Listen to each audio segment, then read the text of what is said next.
바톤 핑크는 극작가입니다. 그가 쓴 작품이 뉴욕 브로드웨이에서 큰 호응을 얻습니다. 관객뿐만 아니라 평단에서도 찬사가 쏟아집니다. 브로드웨이의 스타로 자리매김하려던 그때 바톤에게 제안이 하나 들어옵니다. 캐피롤 픽처스라는 영화사에서 꽤 높은 보수를 제시하며 그를 시나리오 작가로 영입하려는 것입니다.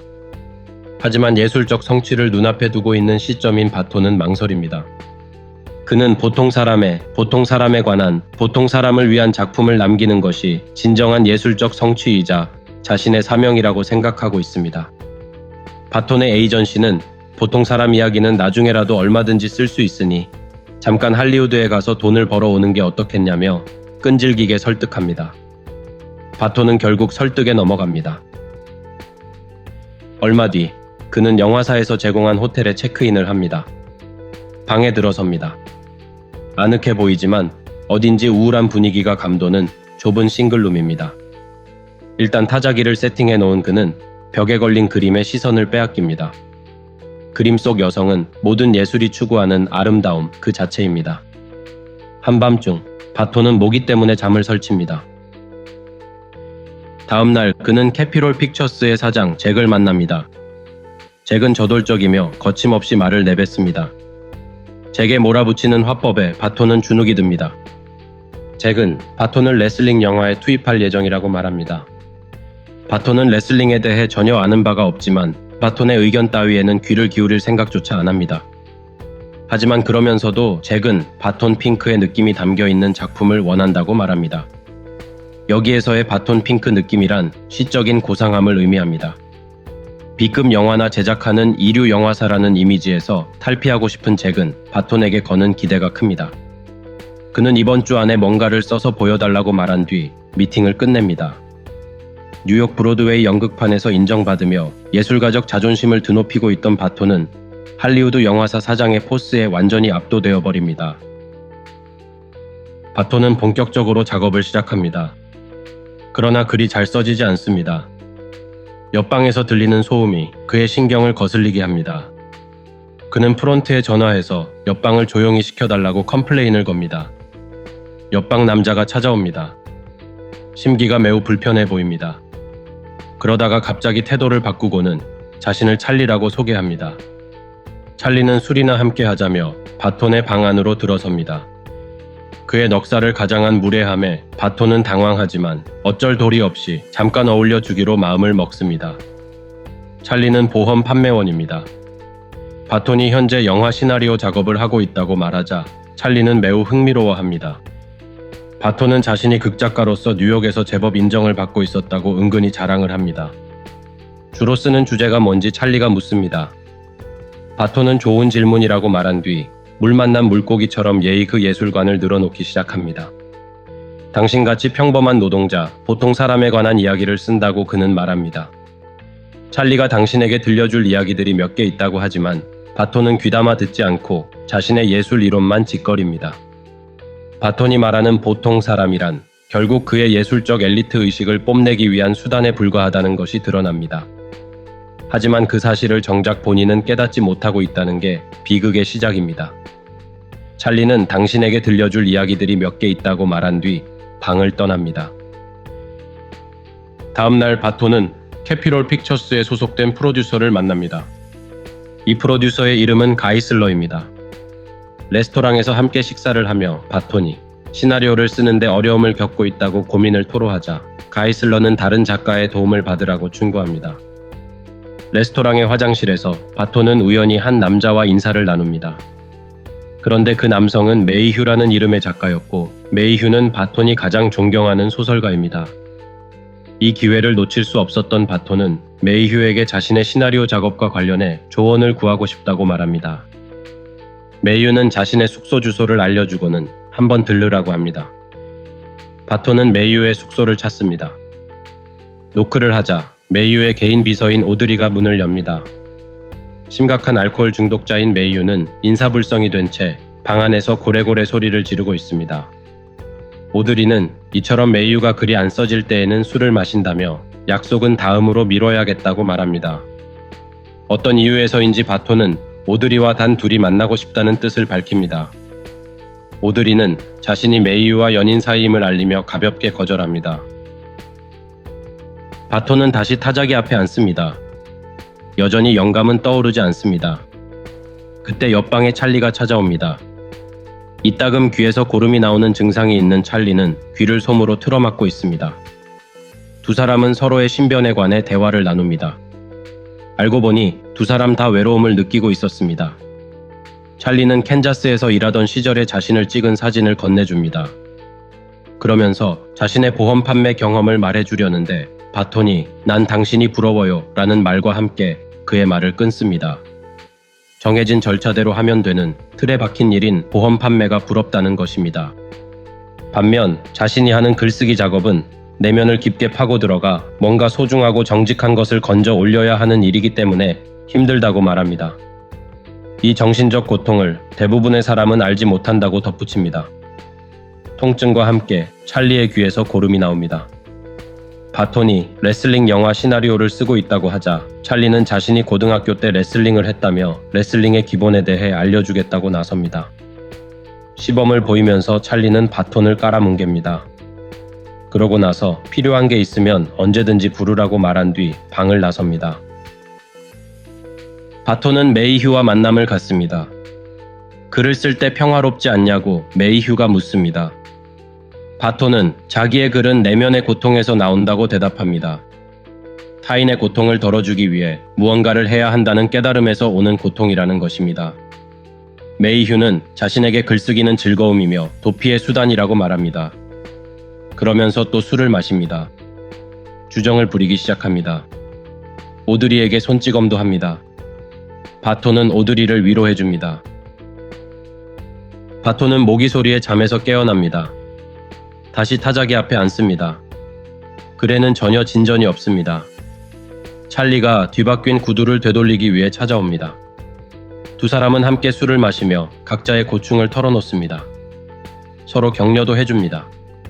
찰리가 뉴욕의 본사로 떠나게 되었다고 말하자 바톤은 매우 아쉬워하며 부모님의 집 주소와 함께 소개 편지를 써줍니다. 집밥이 그리우면 소개 편지를 들고 자기 부모님 집에 가서 밥을 먹으라는 것입니다. 다음날 바톤은 프로듀서 가이슬러를 찾아갑니다.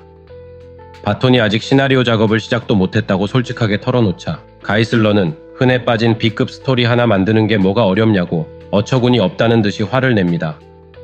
어떤 이유에서인지 잭이 바톤을 좋아하고 있다면서 이는 매우 위험한 징조라고 가이슬러는 말합니다. 어차피 잭은 글을 읽을 줄 모르니 대략적인 줄거리라도 생각해내서 내일 잭에게 발표하라고 말합니다. 그러면서 바톤에게 아이디어를 주기 위해 레슬링 영화의 촬영본 하나를 보여줍니다. 그 영상은 바톤에게 영감을 주기는커녕 그를 더 깊은 구렁텅이로 몰아넣는 듯합니다. 호텔방으로 돌아온 바톤은 안절부절 못하며 컨셉을 구상하다가 결국 오드리에게 전화해 도움을 요청합니다. 얼마 뒤 오드리가 찾아옵니다. 바톤은 혹시 메이휴가 쓴 레슬링 영화 시나리오를 읽어본 적이 있는지 그녀에게 묻습니다. 그렇다고 대답한 오드리는 메이휴가 썼던 레슬링 시나리오의 대략적인 설정을 말해줍니다. 하지만 그건 단지 메이휴의 설정일 뿐 자신의 도움으로 새로운 설정을 짤 수 있다고 그녀는 말합니다. 또 그녀는 자신이 이런 식으로 메이휴를 여러 번 도와줬다고 덧붙입니다. 그녀의 말에 바톤은 놀라서 추궁합니다. 결국 오드리는 자신이 메이휴의 여러 작품들을 대필해준 사실을 실토합니다. 바톤은 격분하며 크게 실망하지만 지금은 그럴 시간이 없습니다. 마음을 가라앉히고 빨리 자신의 레슬링 스토리를 완성해야 합니다. 바톤이 옆에 앉자 오드리는 다 잘 될 거라는 달콤한 말로 그를 유혹하고 그렇게 두 사람은 잠자리를 갖습니다. 예술 작품은 종종 현실의 논리를 따르기도 하지만 반드시 그래야만 하는 건 아닙니다. 단지 어쩌다 보니 그렇게 된 것일 뿐입니다. 현실의 영역은 메타포의 영역에 둘러싸여 있으며 이 두 영역은 조형의 영역에 둘러싸여 있습니다. 그리고 중반을 막 지나가는 시점에서 이 영화는 현실의 영역을 벗어나 메타포의 영역으로 들어섭니다. 다음날 눈을 뜬 바톤은 마침내 이제껏 자신의 잠을 방해했던 모기의 실체를 확인합니다. 모기는 오드리의 등에 앉아 피를 빨아먹으며 양분을 보충하고 있습니다. 그 모습을 본 바톤은 혐오감에 의해선지 혹은 다른 어떤 충동에 의해선지 손바닥으로 내리쳐 모기를 죽입니다. 그런데 오드리는 꼼짝도 하지 않습니다. 그녀의 피가 서서히 침대 시트를 적시기 시작합니다. 죽은 것입니다. 큰 충격을 받아 정신이 나가기 직전인 바톤은 찰리에게 도움을 요청합니다. 바톤은 경찰에 신고하려 합니다. 찰리는 경찰이 바톤을 범인으로 몰 것이며 설령 무죄가 드러난다 해도 지금까지 쌓아왔던 커리어가 완전히 끝장날 거라고 바톤을 극구 만류합니다. 그러면서 그녀를 자기 방으로 옮깁니다. 찰리는 바톤에게 아무 일도 일어나지 않은 것처럼 행동해야 한다고 강조합니다. 시계를 본 바톤은 잭과의 미팅 시간이 다가오고 있음을 깨닫습니다. 잭을 만난 바톤은 여전히 정신이 반쯤 나가 있습니다. 잭은 기대에 찬 얼굴로 어서 스토리를 말해달라고 재촉합니다. 바톤은 구상 중인 스토리를 미리 언어화시키면 의미가 변질된다는 둥 하며 횡설수설을 합니다. 잭의 비서는 바톤이 계약을 맺었기 때문에 말을 해야 할 의무가 있다고 말합니다. 잭은 바톤에게 화를 내는 대신 감히 바톤에게 무례한 말을 했다며 비서를 해고해버립니다. 바톤의 발에 입을 맞추라고 비서에게 고래고래 소리를 지릅니다. 바톤의 부담이 가중됩니다. 잭은 바톤의 노력에 존경과 경의를 표하겠다며 비서의 버릇없는 발언을 사과하는 의미에서 바톤의 발에 입을 맞춥니다. 정말 대단한 쇼맨십입니다. 방으로 돌아온 바톤은 근심에 잠깁니다. 어떻게 하면 좋을지 알 수가 없습니다. 그때 찰리가 방으로 찾아옵니다. 찰리가 잠시 이곳을 떠나야겠다고 말하자 의지할 대상이 없어진 바톤은 펑펑 웁니다. 바톤을 위로한 후 찰리는 부탁을 하나 합니다. 자기가 돌아올 때까지 저 상자를 맡아달라는 것입니다. 저 상자가 시나리오를 완성하는 데 도움을 줄 거라는 알쏭달쏭한 말을 남기고 그렇게 찰리는 떠납니다. 혼자 남겨진 바톤은 다시 울기 시작합니다. 다음 날 두 형사가 바톤을 찾아옵니다. 형사는 찰리가 연쇄 살인마이며 현재 그를 쫓고 있다는 사실을 알립니다. 최근에 찰리는 자신의 귀를 치료하던 의사를 죽였습니다. 또한 머리가 없는 30대 여성의 시신이 근처에서 발견되었는데 형사는 그건 역시 찰리의 소행일 것으로 의심하고 있습니다. 그를 보거나 뭔가 기억나는 게 있으면 연락하라는 말과 함께 두 형사는 떠납니다. 방으로 돌아온 바톤은 상자를 이리저리 살핍니다. 타자기 옆에 놓고 가만히 들여다봅니다. 그러고는 글을 쓰기 시작합니다. 글이 잘 써집니다. 영감이 마구 흘러 넘칩니다. 며칠 만에 후다닥 완성을 해버립니다. 최고의 예술적 성취를 이룬 바톤은 신이 나서 근처의 무도회장에 가 춤을 춥니다. 기고만장한 모습을 보이다가 군인에게 한 대 얻어맞기도 합니다.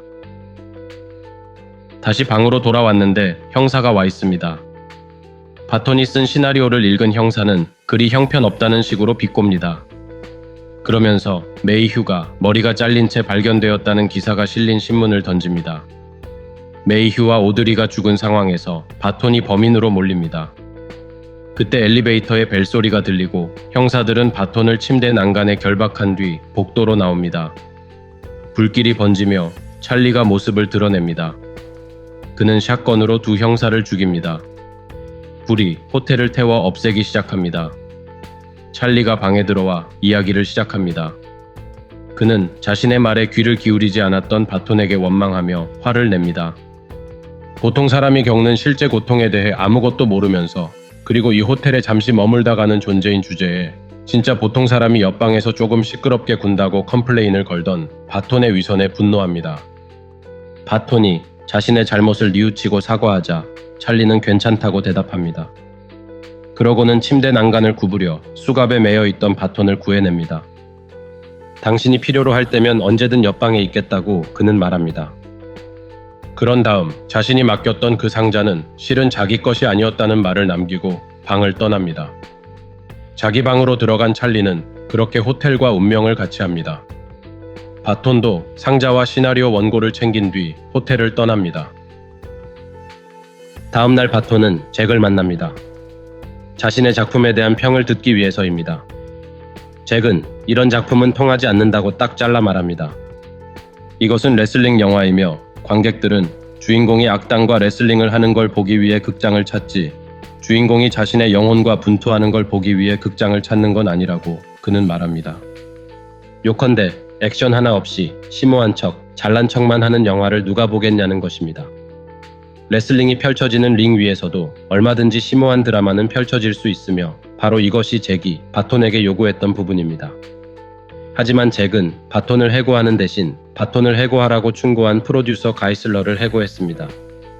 바톤은 캐피롤 픽처스에 계속 묶여 있어야만 하고 잭은 바톤이 성장하기 전까지는 단 한 편도 그의 작품을 영화화하지 않겠다고 선언합니다. 바톤은 이 작품을 통해 뭔가 아름다운 것, 우리들 모두에 관한 걸 표현하고 싶었다고 모기만한 목소리로 변명하듯 예의 그 예술관을 피력합니다. 그의 모순과 위선을 간파하고 있는 잭은 그런 작품을 너만 쓸 줄 안다고 생각한다면 그건 큰 오산이라며 신랄하게 쏘아붙입니다. 바톤의 표정은 잭의 말이 구구절절 하나도 틀린 게 없음을 나타냅니다.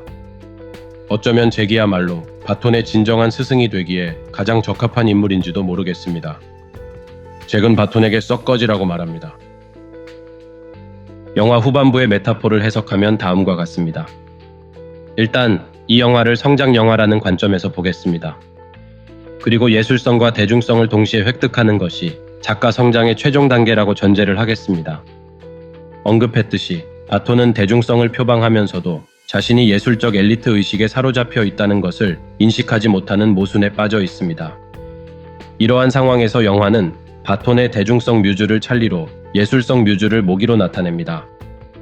애초에 찰리를 적극 활용하고 거기에다가 예술성을 모기만큼 가미했다면 잭이 원하는 작품이 탄생했을 것입니다.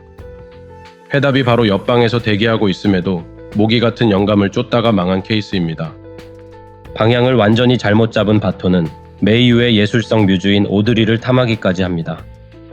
우여곡절 끝에 꽤 근사한 예술성 뮤즈를 마침내 얻는 듯 하지만 정말 재미있게도 모기를 죽이자 그녀도 덩달아 죽어버립니다. 그러자 찰리는 예술성 뮤즈인 오드리의 머리를 상자에 담아 선물합니다. 본인이 뮤즈로서 완전히 무시를 당하고 있음에도 어떻게 해서든 바톤을 도와주려는 마음에서입니다. 이렇듯 찰리는 보기와는 달리 동정심이 매우 많은 캐릭터입니다. 그가 저지른 살인들도 동정심 때문이었다고 합니다.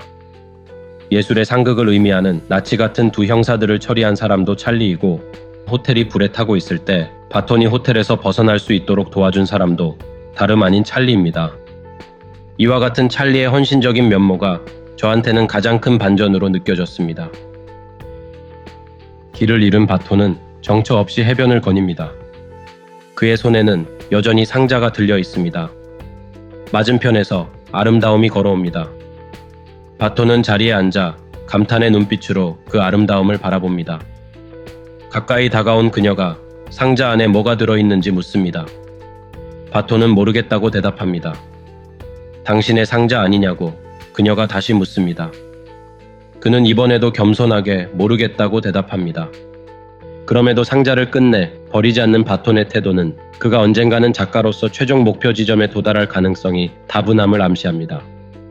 다른 종류의 상자 하나만 더 손에 넣으면 되기 때문입니다.